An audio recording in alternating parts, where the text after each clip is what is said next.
PlayStation വാങ്ങിച്ച് കാശ് കളയാതെ നമുക്ക് എങ്ങനെ നമ്മുടെ കയ്യിൽ ലാപ്ടോപ്പ് വെച്ച് തന്നെ PlayStationൻ്റെ വൈബിൽ ഗെയിം കളിക്കാം എന്നുള്ളതാണ് വീഡിയോ. എൻ്റെ lap HP Pavilion, processor 5th generation AMD Ryzen ആണ്.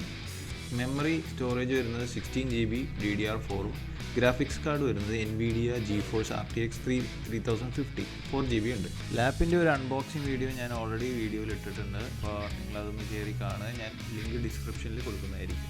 പിന്നെ നമുക്കൊരു HDMI കേബിള് ലാപ്പും TV ആയിട്ട് കണക്ട് ചെയ്യാൻ വേണം. അപ്പോൾ നമുക്കൊരു വയർലെസ് കീബോർഡും ഒരു വയർലെസ് മൗസും പിന്നെ ഒരു ജോയ്സ്റ്റിക്കും കൂടി ഉണ്ടെങ്കിൽ അത്രയും നല്ലത്. TVയിലെ HDMI കാണുന്ന HDMI പോർട്ടിൽ നമ്മുടെ ആ കേബിൾ ഒന്ന് പ്ലേസ് ചെയ്യുക. അതിനുശേഷം നമ്മൾ മറ്റേ അറ്റം കൊണ്ടുവന്ന് നമ്മുടെ ലാപ്പിലും പ്ലേസ് ചെയ്യുക. ഇനി നമുക്ക് ലാപ്പ് ഒന്ന് ഓൺ ചെയ്യാം.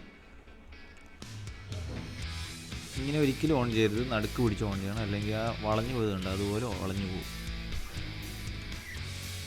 ഇനി നമുക്ക് TVയിൽ HDMI പോർട്ട് സെലക്ട് ചെയ്യാം. HDMI എന്ന് എഴുതിയിരിക്കുന്നത് സെലക്ട് ചെയ്യുക. അതിനുശേഷം എന്താ ലാപ്പും TVയുമായിട്ട് കണക്റ്റഡ് ആയിട്ടിരിക്കുന്നതാണ് ഈ കാണുന്നത്. അപ്പോൾ ഗെയിം ഓൺ ആക്കാം. Let's play.